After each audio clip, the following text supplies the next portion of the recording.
I'm seriously excited that I've said it, I feel like 100 times on the podcast, like this is my dry fly season. Center of the frame, can you do it there comfortably? Nope. I don't know if I've ever done this. Cracked it with your lefty. Ready?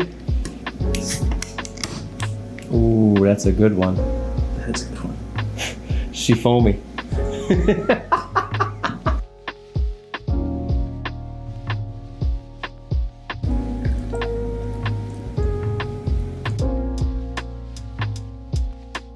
Hey, this is the Troutbitten Fly Box. Thanks for joining me. I want to show you my favorite dry fly.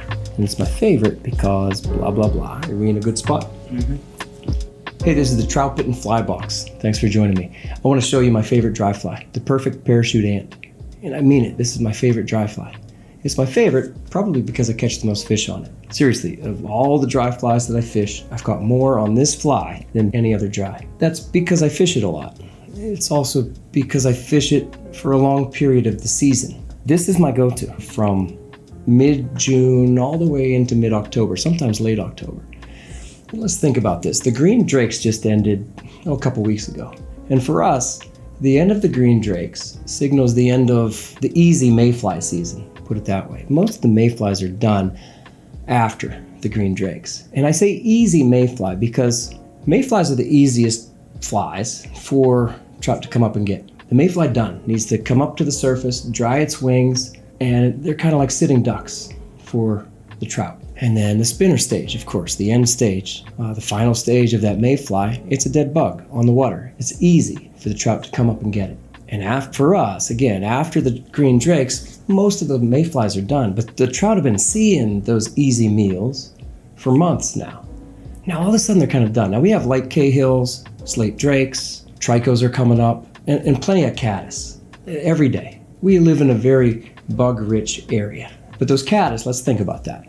Caddis are often skittering on the water's surface. They may come back and dap to get a drink or dap to lay their eggs. Those moving caddis on the surface are not an easy meal for the trout necessarily. They'll eat them sometimes, but it's not that easy meal, that sure thing. It's a more risky endeavor for the trout to come up to the surface and eat that moving caddis. So the next easy thing after the easy mayflies are gone is a terrestrial. At the same time, the water's getting lower. We're in these summer rhythms now, right? And so yeah, the water gets lower, the sun is higher. You got the longest days of the year right now. In many of the areas that we like to fish the most, the waters are getting lower and clearer, and the trout will move to the sides of the river to find those shade lines. Often too, they're feeding at night, and especially in the morning, those trout will still be on the edges. Now what's also happening is the banks are warmer. The sun hits the banks, and you absolutely have more ants and beetles and hoppers and things like that, terrestrials, on the banks. So they fall in the water more. There's no doubt about it. When I was growing up and I kind of grew into fly fishing, I remember hearing about terrestrials being a thing. And I thought, how many terrestrials could really end up in the water? How many of these landborne insects are really making it to the water and trout eat them? It seems strange to me. But there is no doubt, I've been fishing long enough to tell you, there's no doubt trout are looking for this profile of the ant and the beetles and the hoppers.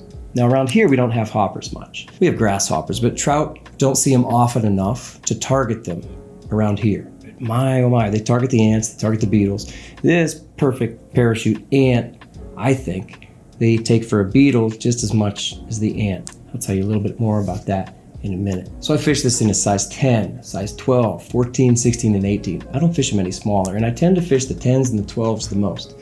Sometimes the 14s as the season goes on. You know how it goes. And I promise you, the biggest trout in the river will look up, and he will see, you can grab their attention with that size 10 or 12. Even where there are hoppers. And I've fished over hopper hatches where trout are clearly eating grasshoppers off the surface. And I've put this parachute ant right beside them. And they often eat the ant more than the hopper, I think because it's an easier meal. It's more predictable. Again, you have that easy meal where that ant isn't going anywhere. And trout know that. They just know it. Just like they know a spinner mayfly is not going anywhere. They know that once that ant gets on the water, it can't fly away. Neither can a beetle. It can't fly away. So it's once again that predictable food for them. And this is the time of the year to do it, summertime. And again, for us, this kind of goes all the way through to October. And so I prospect with this fly for a long time. This is my favorite dry fly season right now. We're in these summer rhythms. I like to prospect the water. I love it. Trying to hit the corners, trying to hit the shade lines, absolutely. But I'll fish the middle of the river as well. No doubt you get more ants, and beetles on the edges. But then those food forms, those foods get funneled into the middle, and sure, then they get pushed back out. So I'll fish an ant anywhere. I fished any of the terrestrials, almost anywhere, but yeah, absolutely I'll target the banks. It's one of my favorite things to do, just prospecting the water. However, a lot of people will tell you that an ant is a great hatch breaker. And so, for example, about a month ago, I was fishing over a sulfur hatch, size 14, in the evening, flat water. They were clearly coming up and eating duns. And I used a comparadun. I was getting refusals more than takes. So I switched over to an F fly that looked like a sulfur. And I still got more refusals than takes. Now, I don't know why, but instead of switching over to another sulfur dry fly, I ended up switching over to this size 14 perfect parachute ant. And I mean it, they ate it. And the next rise form upstream, they ate it. We only had about 45 minutes left before dark. It was a hatch breaker for me, and that's what people mean by that. So again, I use this pattern in a lot of different circumstances. So here's a close-up of the perfect parachute ant. I'll link to all these materials used for this pattern in the description below, and all these links go to one of our favorite fly shops, Precision Fly and Tackle. Precision has been a big supporter of the Troutbitten project for a few years now, and I've really enjoyed working with them. Precision carries everything you need to hit the water. Rods, reels, lines, boots, waders, vests, packs, and everything else. They're also staffed with a friendly and knowledgeable group of anglers who are happy to help you out. Precision has a wide selection of tying materials too, and all the materials you need to tie this perfect parachute ant are right there. Visit them online at precisionflyandtackle.com, and for 10% off your order, use the code Troutbitten10. So be sure to tell Justin and the crew over at Precision Fly Fishing thanks for supporting the Troutbitten project. Now, I grabbed this pattern from Ralph Cutter about 15 years ago. I learned of Ralph Cutter's perfect ant is what he called it. And I fished it that way. I fished it exactly like he recommended tying it. But for me, I realized after a few weeks of fishing it that I needed a parachute post. I needed a real flag up there so I could see it, just because the waters I fished. I also wanted it to be a little beefier so that I could splash it, sort of splat it on the water sometimes. And I'll do that sometimes. And then I wanted to be able to just kind of hover it down. I also needed a little bit more buoyancy, so I have more hackle wraps. So at the end of this video, I'll talk more about how I fish it, the leader designs, the presentation styles, even the floating. But first, let's just walk through how I tie the fly, the materials used, and sort of how we build it. All right, the perfect parachute ant. Here we go. All right, let's tie this perfect parachute ant. This, we're gonna start with we're gonna do a number 14. This is a Daiichi 1180. You pick the dry fly hook that works for you. I tend to always use a Daiichi 1180 for almost all my dry fly hooks because I know the dimensions, right? I understand the proportions. And I will say this 14 is the one I use the most. So I've taken 8/0 Uni-Thread and whatever, I put it all the way to the back. Started at mid-shank, because mid-shank is where we're gonna put our post. Now here's our deer hair. Let me clip it off where I'm gonna need it. I'm gonna tie in these butt sections. I'm gonna go back to the middle, almost to the middle. Right there, that's gonna be nice. Now I'll tie the butts down tight, but then as I spiral to the back, I'm gonna try not to compress that deer hair all the way. Why would I take all of that air out of the deer hair? Because it gives me just a little bit more buoyancy, which is a good thing. Now here, Antron dubbing. If there's one thing that really makes this fly, I think it's this. It's this Antron dubbing that maybe makes it a little different than other parachute ants. Now, Antron does not want to make a nice dubbing noodle like different furs do, right? So it can kind of feel a little messy to work with. It doesn't want to compress, but that's okay. You work with it. Here I'm wetting my fingers even a little bit, trying to get a nice enough dubbing noodle. But Antron in this case is extremely important to this fly. The way that I like to tie it in this Ralph Cutter design, it had Antron in it. And I'm telling you, I mean, I think it just looks like, an ant that has a very shiny body. And this Antron not only has that sheen to it, but also kind of has, here I'm just adding more dubbing new, has this will trap some air bubbles in it. Antron not only has the sheen, it also collects some air bubbles along the way. This might do it. A nice big back bulb to this and bring some of that forward. That's going to be good. Again, it's not super clean. We're not looking for the tightest dubbing ball right there. We can clip some of that out. That doesn't even matter. Anyway, we're taking this deer hair and bringing it over the top for a shell back. This first wrap over the top is loose. The next one's a little tighter. There. The next one, the third one is tight. That's the one I care about the most. That's nice and tight. And so this third, fourth, fifth wrap, whatever, to the mid shank, I've come in front of the deer hair. So everything's locked in. So I can cut this just as tight as I want to. Try again. Just as tight as I want to. I might need new scissors. There, I'm going to take these butt ends and just lash them down. Now I think this is an important point. A lot of times, you catch a couple trout, and some of this deer hair will break. And that's okay. I mean, it kind of looks like legs. But instead, I take this thread, and I'm going to go X pattern over the top. I'm going to go from mid shank to the back, and then a couple wraps over the back. And then mid shank, or rather, from the back to the mid shank right there. That's nice. I like that. So I have, well, the deer hair is kind of locked in by the X pattern of the thread over top. I like that. That's good.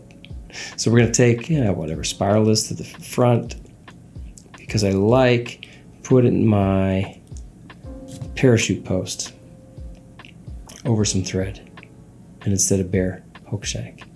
So you can use whatever you like for the parachute post. Really. I mean, what you have confidence for your parachute. However, this is macrame yarn, and this is my favorite for a couple different reasons. This does not hold any water. This can't get, wetted out. And if you use pure poly, for example, it can really kind of get, wetted out, and it'll mat down. This will not mat down. The parachute post made out of macrame yarn is, my favorite. It's my favorite post material. Now what I'm doing here is kind of X pattern again. This is how this is how a lot of us make spinner wings, flaring them out from side to side. So I did that. Okay, I went over and then over again. So there you can even see that. You could make poly wings out of that, right? Some kind of spinner wings. But instead, now I have it set up that way. I'm going to bring everything together and I'm going to start building a parachute post. Come around it. Oops, let me get it. I'm going to try to come all the way around both pieces. There I go. And I'm going to kind of just bring it together. Good. There, pulling up on it. Now, as you start to pull this together, there we go. I'm gonna start to do some figure 8 wraps at the base. Figure 8s. Whatever it takes to kind of just make that a nice firm base. Here. That's good. Now I'll come up and form the post. The thread wraps are just kind of bringing all this together. Coming up as far as I think I'm going to end up bringing the hackle, which is about there, right? And then I come back down that parachute post. This is good. I'm going to kind of test that parachute post to see how kind of firm it is. If it wiggles too much, then you need to do more figure 8 wraps. I'm almost good. It's almost firm enough, right? Here, a couple more, nice and firm. I like that. I can feel it. That's good. Now let's cut this parachute post already. Let's measure it. And I want the post to be about the length of the whole fly. So I got from hook eye to back bulb, back body section. Let's take that same measurement right there, and I'm gonna cut it like that. Now I like that. That's my parachute post length. All right, so we built a real nice parachute post there. We're bringing in a brown rooster neck. This is already sized, size 14. And here you have a, the shiny side and then the dull side. This is important. I think this is important. I'm going to take that shiny side is now pointed toward me, and I'm tying it in at the stem. Try again. I'm tying it in. There it is at the stem. And then the dull side is going to point toward the post, and right there I'm anchoring that in. That's good. I like that. I'm going to look at this. Tilt that there. Tilt it back to you. And I'm bringing that stem forward, and I'm going to clip it. Good deal. So now there's a lot of different ways to finish this fly, and here's my favorite. I'm going to take and build the front body section, this front bulb once again, out of this Antron. Nice, shiny kind of Antron. It looks a lot like an ant body, and it holds some air bubbles. You figure when an ant falls in, it's got some air coming with it. There. I'm probably going to need a little bit more dubbing. Just black Antron.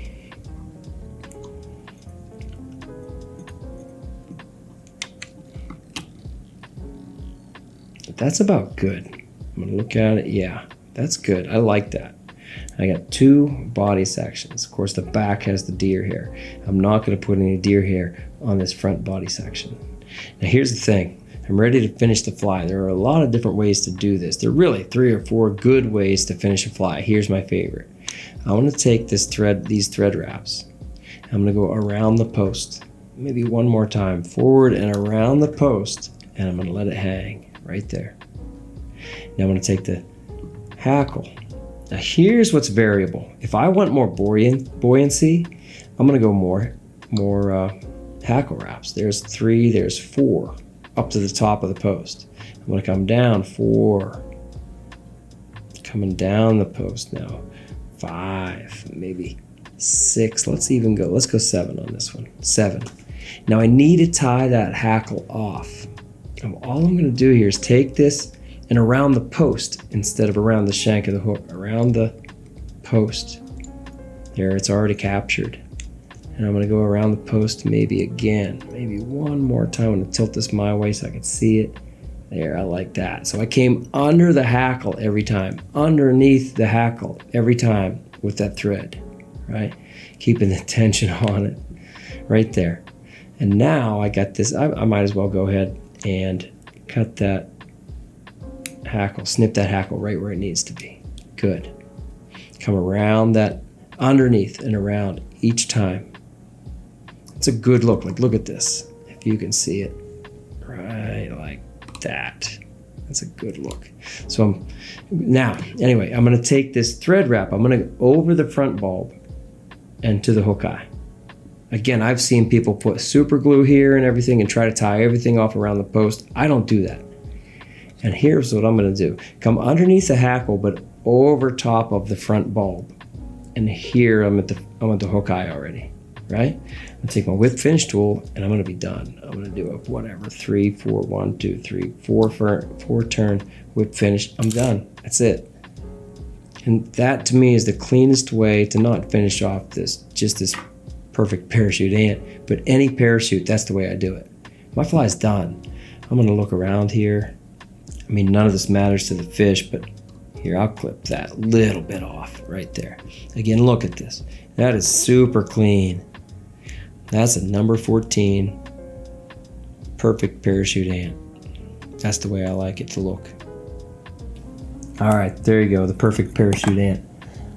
Now let's talk about how to fish it. A lot of people will tell you to take a terrestrial and splat it on the water. It's a great way to do it. But I also want the ability to have it just kind of flutter down. And as you saw, or as I talked about, sometimes I'll have more hackle wraps and fewer hackle wraps, maybe 5 versus 10 or 4 versus 8. And believe it or not, that makes a difference. More hackle wraps is more air resistance in the air. And if I really want to splat a fly, what I like to do is have a leader that's built to do this. Talk about that in a second, but I want the cast that goes all the way out and I get full turnover. So the fly goes all the way out and essentially tucks down in and splats onto the water. Just a little plop, sometimes a big plop. It'll really get their attention, especially in that softer water near the bank. That's where I love to do it the most. And if I get it just right, kind of a tuck down in, hit the water, I can even get a little bit of slack here that hits the water right after, and I can get, depending on the water type, a few seconds of a drag-free drift after the plop. That's a really neat way to do it. But there's another way to do it. And this fly, I feel like with this fly I can do both. The other way to do it is sort of your more traditional, fly goes out and then kind of flutters down and lands softly. I probably do that more often than not. But with this fly, and with a couple different versions of it, just essentially different hackle wraps and a little bit of beefiness or less beefiness, in especially that back bulb, which we talked about, I feel like I can present it any way that I'd want to present an ant or a beetle. Another thing is the leader design. For me, I use the Harvey leader the most. The Harvey leader design is a slack leader design. It is not built to always turn all the way over and do forceful curve casts and things like that. Instead, it's built to lag more often. And so I do what I call a lagging curve. We've done videos even about this. And that lagging curve cast is one that I use almost constantly out there day to day, especially when I'm trying to get under branches and provide slack to that bank water that's over there and it's softer than the seam right next to it that's gone pretty fast maybe. So I need a lagging curve. The fly can then kind of flutter down and I can provide slack that way. I also do a crash cast. We need to do a video on that, but I have articles. The point is I can do a lot with the leader design and with the fly. Everything works together. You can really punch this in, put it where you want, anywhere throughout the river. Like I said it earlier, I don't just fish this where everybody tells you to fish the terrestrials, right against the bank, right in the shade line, right against the log. Yeah, sure. But I'll put it in the middle. I feel like I can take the more buoyant version of this fly and put it almost right in the whitewater. It'll float, right? And trout will eat it there, especially if that water's only, a foot deep. You can have some really fast water that's only a foot deep, and it's not too big of an ask, especially in the summertime, especially when they're looking for that profile. They'll eat it. So the last thing I suppose is the floatant. Let me tell you this. I don't use the powder. I don't use desiccant because I don't want that ant riding real high. I've tried it. Go ahead and try it yourself. Maybe your trout are different than mine. I don't use desiccant, frogs fanny, very much. What I use most is Aquel, Loon Aquel. Gink is fine, but really in the summertime, gink gets really liquid, right? And Aquel is more temperature stable. It's my favorite. But what I start with is Rain-X. And seriously, as soon as I'm done with this fly, what I usually do is take a half dozen of them and put them in my hand, squirt some Rain-X on them, kind of squeeze it in, then put them aside to dry. It kind of, I'm not going to say waterproofs, but makes your dry flies really water resistant. I actually do this with all my dry flies except CDC flies. So some Rain-X kind of starts things off, and the Aquel on the water. It's also up to you with this Harvey leader to kind of match that tippet to what you're trying to achieve and with the size of the fly that you have on. There's a lot to it. Go out there, have fun. I promise, fish that perfect parachute ant, in the right spots. You're gonna have a good time. Hope it works for you. Go get them.